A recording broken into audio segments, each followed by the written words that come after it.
آج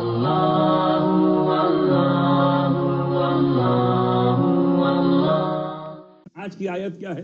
روزانہ آپ کی خدمت میں ایک آیت پیش کرتا ہوں کہ تاکہ اگر آپ کوئی توسل کرنا چاہیں تو اس آیت سے توسل کر کے اپنے مسائل کو حل کریں۔ آیت سننا چاہیں گے آج کی؟ تو آئیے، آج کی آیت ہے وہ کہ جہاں سرکار اللہ نے اپنے نام کے ساتھ لفظ حافظ کو استعمال کیا ہے۔ اسے میں اب آیت حافظ کہوں یا آیت قرآن کہوں؟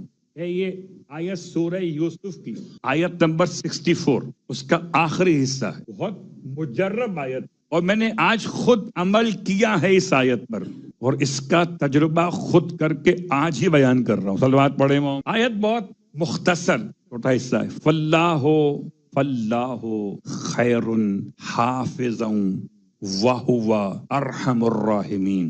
بس اللہ خیر حافظا وہو ارحم الراحمین، یہ کل آیت ہے۔ یہ مکمل آیت نہیں ہے، آیت کا آخری حصہ۔ اس کے لیے علماء کہتے ہیں کہ اگر یہ آیت 3333 مرتبہ، یعنی 3 3 3 and 3 3333 مرتبہ اگر تلاوت کی جائے ایک نشست میں سمجھتا ہوں شاید 1.5 سے 2 گھنٹے کا عمل ہوگا۔ تو اس کا عمل انجام دینے کا فائدہ کیا ہے؟ پہلا فائدہ ہے قرض ادا ہوتے ہیں، دوسرا فائدہ دشمن کا شر دور ہوتا ہے، تیسرا فائدہ مریض کو شفا ملتی ہے، چوتھا فائدہ وسعت رزق خدا کی طرف سے ہوتا ہے۔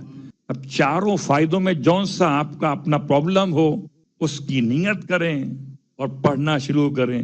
آیت حافظ ہے اور آپ بھی حافظ ہو جائیں گے۔ صلوات پڑھے مگر فیگر وہی ہے 3333 مرتبہ، اس سے کم میں نہیں ہے۔ بہرحال اس سے کم کا بھی اثر ہے۔ میں نے صرف 2 تسبیح پڑھی تھی، صرف 2 تسبیح پڑھی تھی میں نے، لیکن چونکہ جو علماء نے کتاب میں لکھا ہے، کتاب الغرائب میں آغا حروی نے، اس کے لحاظ اس کی فکر یہی والی 3333۔ تو یہ آیت کا حصہ ترجمہ کیا اس کا؟ بہت آسان ہے، واللہ خیر حافظا، بس اللہ وہ ہے جو بہترین محافظ رکھنے والا ہے۔